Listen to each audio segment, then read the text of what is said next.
Hey everyone, welcome back. Now that our UI is fully set up with buttons, counters, and our string input is ready to roll, it's time to dive deeper into how data is actually stored and retrieved within PlayerPrefs.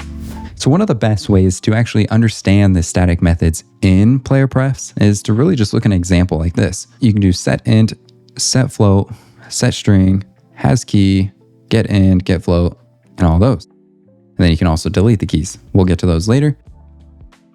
But first, let's start with SetInt. And this sets a single integer value for the preference identified by the given key. And in order to make this line of code, you need to do PlayerPrefs, which is a class in the Unity engine namespace, .setInt. This is the method in the PlayerPrefs. Then we're going to make a name for the key, and then we'll set a value for the key. And this is a debug.log message, just so that we can see in the console later that this was created. Same thing for SetFloat. We're doing PlayerPrefs.setFloat. We're going to make the key name in parentheses, and then set the value for that key. Same thing for SetString. So let's see these in action. In order to do that, you need to attach this script to a game object so that this script can actually run. And I'm just going to attach this, let's just attach it to the canvas. So I'll drag it over into the inspector, and you can see the PlayerPrefs example script is in there. And we're just going to, actually real quick, let's look at the registry. I'm going to pop up the registry. This is going to be the location of where those keys are stored. As you can see, we got computer, HasKey current user, software, Unity, Unity editor, default company, and PlayerPrefs course. If you're not sure where default company and PlayerPref course comes from, I'll show you right now. So go to edit, project settings, player, company name, default company, product name, PlayerPref course. Let's drag that over here and let's bring the registry back over and you can see where these values are coming from. So default company is coming from the company name. PlayerPref course is coming from the product name. Now, as you can see, we only have these Unity Cloud, Unity Player Session, and Unity Graphics Quality keys right now. As soon as we hit play, we're going to be able to see the keys that we're trying to create. So let's hit play. And then I need to refresh this. So view, refresh. Now we have a high score username and a volume key. Now you're probably wondering, why are these little hashes after the key names?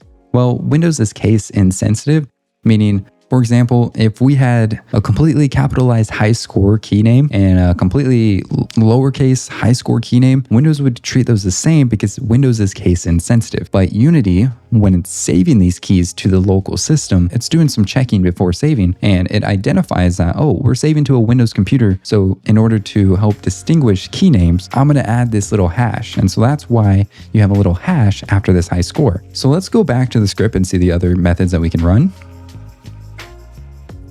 Next, you have the HasKey.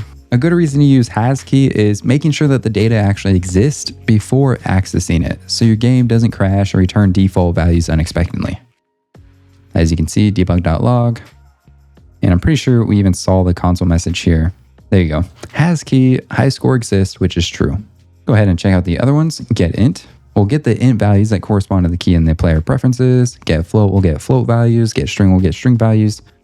And then I did highlight these out because I didn't want them to run, but if we unhighlight these, when we actually run this script, it's going to delete all of them. So I'm going to let my editor compile the changes that we made to the script. And as soon as that's done, we're going to hit play. And then we're going to go back to the registry. Right now, this hasn't refreshed at all. So let's go to view, refresh, and now you can see that those values are gone. Oh, that's this temp value. That's interesting. Oh, it's this temp value. Okay. As you see, we're setting an int of a temp value of 1, and then we're saving it. So that's why you see that little temp value. In this video, we covered the static methods that are involved in PlayerPrefs, like SetInt, GetString, and HasKey, and unpacked what each one of these does before we jump into scripting our own PlayerPrefs script. Understanding these methods now will help with creating our PlayerPrefs save, load, script later. If you enjoyed this video, please like, subscribe, or comment down below your thoughts. Thank you for watching, and I hope to see you in the next video.